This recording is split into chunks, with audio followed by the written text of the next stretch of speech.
عليكم ورحمة الله وبركاته أعزائي المتابعين.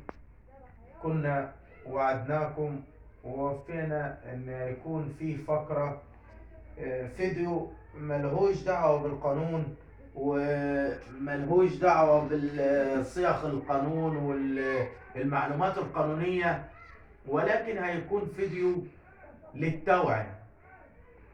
اولا احنا مش معنى ان احنا بندي فيديو للتوعية ان احنا اعلم من حد ولا احسن من حد، ولكن في تجارب حياتية احنا بنشوفها بنجيب لكم الخلاصة بتاعتها. يعني ناس كتيرة بتدور وبتسمع انا مش قادر اعمل زي فلان ليه، انا مش قادر اكون زي علان ليه، انا مش عارف اوصل لدرجة النجاح اللي عاملها فلان، اصلي زميلي بيعرف يشتغل، اصلي زميلي مش عارف ايه عامل فلوس من ورا الشغل. عارف ايه السبب اللي مش مخليك قادر تنجح زيه؟ انك انت اصلا ما فكرتش في نفسك زي ما انت بتفكر في غيرك.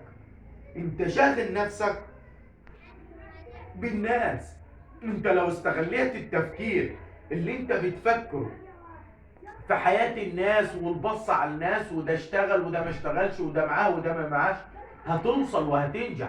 ولكن انت كل تفكيرك ده اشتغل ده ما اشتغلش، ده نجح وانا لا، ده عمل وانا مش عارف، ده وصل وانا مش عارف اوصل. يا اخي اشتغل على نفسك، اشتغل على نفسك.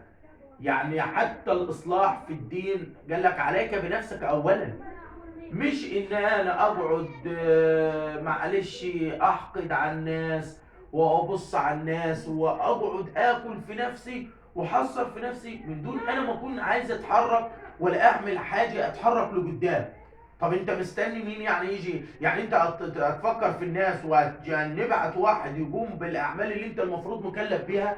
يا أخي ايه، اشتغل على نفسك. إيه، عملت حاجة وفشلت فيها وده مش عيب وكلنا فشلنا، بس حاول تجرب مرة تاني مع تغيير الطرق اللي انت اشتغلت بيها.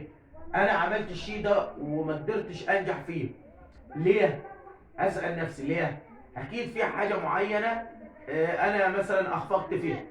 انا ما يعني حتى يا اخي لو انك محامي ومش عارف ده انا يمكن ملياش علاقات مع حد كتير، يمكن مش عارف اروج لنفسي بين الناس، مش عارف يكون ليا شعبيه.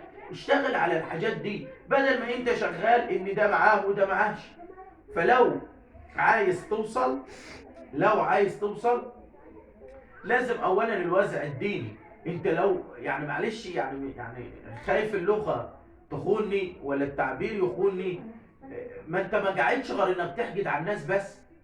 سيب الناس في حالها وخليك في حالك وانت اكيد هتوصل. انما انت قلبك اصلا يمكن مش كويس من جوه. يا اخي دور على الايجابيات اللي فيه.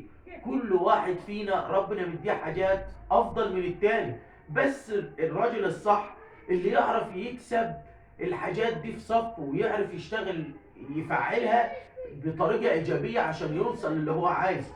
مش انك انت قاعد ما بين اللي راح واللي جا واللي عمل واللي ما عملش وانت قاعد. اشتغل على نفسك هتوصل. انتظروني في فيديو جديد ومعلومات.